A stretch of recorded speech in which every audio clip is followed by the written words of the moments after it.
Hey, this is Ashwin Vidiyala here. I honestly don't even know if this is going to be on my blog because this is going to go over the heads of most people.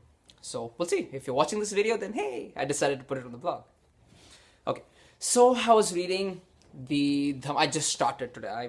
I'm at 18 pages, so it's not a lot. I didn't read a lot. But I just started this today, the Dhammapada. This is a Buddhist scripture translated by Eknath Easwaran. And this is the foreword.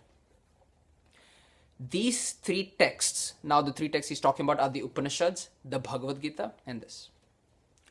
These three texts are very personal records of a landscape that is both real and universal. Their voices, passionately human, speak directly to you and me. They describe the topography of consciousness itself, which belongs as much to us today as to these largely anonymous seers thousands of years ago.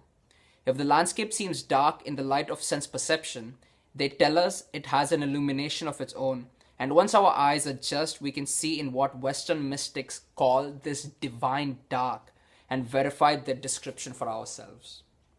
And this world, they insist, is where we belong. This wider field of consciousness is our native land. Let me just read the last two sentences. And this world, they insist, is where we belong. This wider field of consciousness is our native land. Now, there's a book called Ask and It Is Given by Esther and Jerry Hicks, and I know I keep referring to this book because it's a fucking badass book, and I would urge you to have a look at it, to check it out. So in that book, okay, I'm not even sure. Most of you are going to think this is rubbish anyway. So anyway, whatever. I'll go with it. So because I know it to be true. At least I believe it to be true. You know, that's all that matters to me at this point. So in Ask and It Is Given, Esther and Jerry Hicks, they say that we, I mean, now more, especially because I'm Hindu, this is kind of easier for me to believe and understand that like this existence we're in, these bodies that we have, I mean, this is not us. There is, it's been called the observer in you, God, whatever, your soul, that us, that living part of us, not the flesh and bone and blood, the non-physical part of us, I guess. So in that book he was saying, we come from a non-physical realm, and we have come into this existence, into this three-dimensional existence, to experience the joy of molding non-physical energy into this physical realm.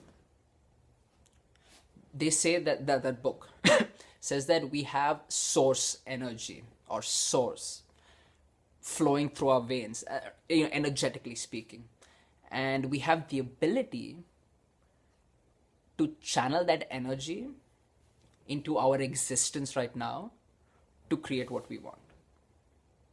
Now it might seem very esoterical, so let's look at this from a practical standpoint. Why should you care? Basically what it means is you've been put in this life to have fun, to enjoy life. Because I heard a speaker once say, life is for laughing, loving, and living. You've basically been put into this existence to have fun, to enjoy experience, to be happy, to be content, to be grateful, to be thankful, to love, to have fun, to feel good.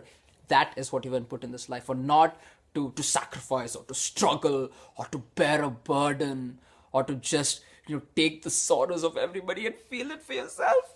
No, that is not why you've been put into this existence. You've been put into this existence to have fun, to have a good time. And if you're not enjoying life right now, maybe that's something you have to change, because that is not what you've been put in here for, in my opinion. And I'll just throw this out there before I end this video. We are all creative beings, based on what I just said. So you are the happiest as a human being when you're in the process of creation. That creation could be in terms of cooking, it could be in terms of something physical, like if you're an artist, a painter, pottery, if you're a musician.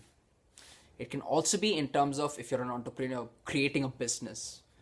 If you're an inventor, creating some invention, or writing a book, whatever it is. You are the happiest not after you've created, when you are when you are creating, when you're in the mode of creation. That is when you're the happiest. I hope this made sense to you. And I hope I post this video. I'm not even sure yet. You're the happiest. You've been put in this existence to be happy, and you're the happiest when you're creating. If you like this video, do check out my blog, theindianguy.com, theindianguy.com.